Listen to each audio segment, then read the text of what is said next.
Hi అండి. ఏదైనా బయట వాళ్ళతో ఎంత ఫైటింగ్ అన్నా చేయగలుగుతాం కానీ సొంత వాళ్ళతో చేయలేమండి. నాకు బాబాయ్ కూతురికి పెద్ద ఫైటింగ్ నడుస్తుంది. ఫైటింగ్ అంటే ఇద్దరం ఎదురు పదురు పడం, పోట్లాడుకోం, దెబ్బలాడుకోం, ఇద్దరం ఏమనుకోం. కానీ చాలా దుర్మార్గురాలు.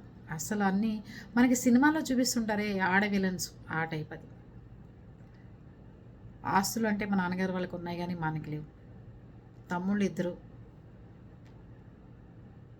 ఒక ఆడపిల్లతో మీకెందుకు అంటారు ఊళ్ళో వాళ్ళు.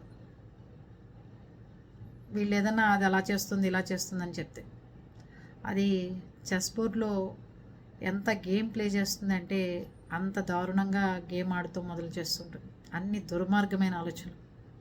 కానీ ఈ గేమ్లో నేను కల్పించుకుని దాన్ని ఎలా చిత్తు చేయాలో మీరందరూ నాకు సపోర్ట్ ఇస్తూ నిలబడాలి. ఎందుకంటున్నానంటే ఒక కుటుంబంలో గొడవలు అనేవి చాలా వింతగా విడ్డూరంగా తయారైపోతున్నాయి. ఒక ఆడపిల్ల దుర్మార్గంగా ఒక పెదనాన్న పిల్లల్ని అక్రమంగా వాళ్ళని ఇబ్బంది పెడుతూ చేస్తోంది అంటే మరి కల్పించుకోవాలి కదండి. నేను కల్పించుకోవడం తప్ప ఒప్ప మీరే కామెంట్లో పెట్టండి. వద్దమ్మా మనకి తమ్ముళ్ళు చూసుకుంటారులే అని వదిలేయమంటారా, లేదు అంటే తమ్ముడు వెనకాల నిలబడమంటారా, మీరే చెప్పేయండి. దాన్ని బట్టి వెళ్ళిపోదాం. ఏదైనా మీకు చెప్పకుండా నేను ఏది చేయను కదా.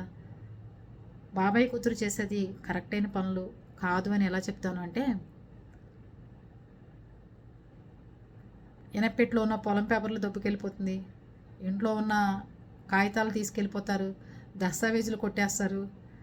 ఎక్కడెక్కడ పేపర్లు కావాలి అంటే ఉమ్మడి ఆస్తి పేపర్లన్నీ వాళ్ళ దగ్గరే ఇంట్లోంచి తీసుకెళ్ళిపోయి వాళ్ళ దగ్గరే పెట్టుకుంటారు. మన దగ్గర ఏ పేపర్లు ఉండవు. పేపర్లు అంటే తేదు. ఇలాంటి వాళ్ళని ఎలా ఎదుర్కోవాలంటారు, ఏం చేద్దామంటారు?